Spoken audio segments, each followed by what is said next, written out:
وی کلارشه ستې غواړې د ټوپکو تمانچو کلارشه ستې غواړې د ټوپکو تمانچو د ډز نه مخکې سوچ دې کله کړی د بچو دا یو سړی خو نه و چې تا ډزو کو بس مړ شو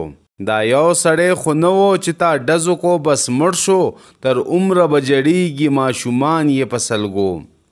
ای مینه رورولي انسانیت د سره نشته مینه رورولي انسانیت د سره نشته اکثر دلته مرګونه دي چې کیږي په پټو د ګناه کارونه مه کوه انجام به دې خراب وي د ګناه کارونه مه کوه انجام به دې خراب وي شرابو کې نقصان دی توبه وکړه د نشو او وی سبا به حاجتمن یې لاس به نیسي بیا به جاړې سبا به حاجتمن یې لاس به نیسي بیا به جاړې لویی ګورې او نکړې درته وایم په پیسو او نصیحت یې په غزل کې خامخا وي که سوچ وکړې د عبرت شعرونه لیکي منظور شاه د متنو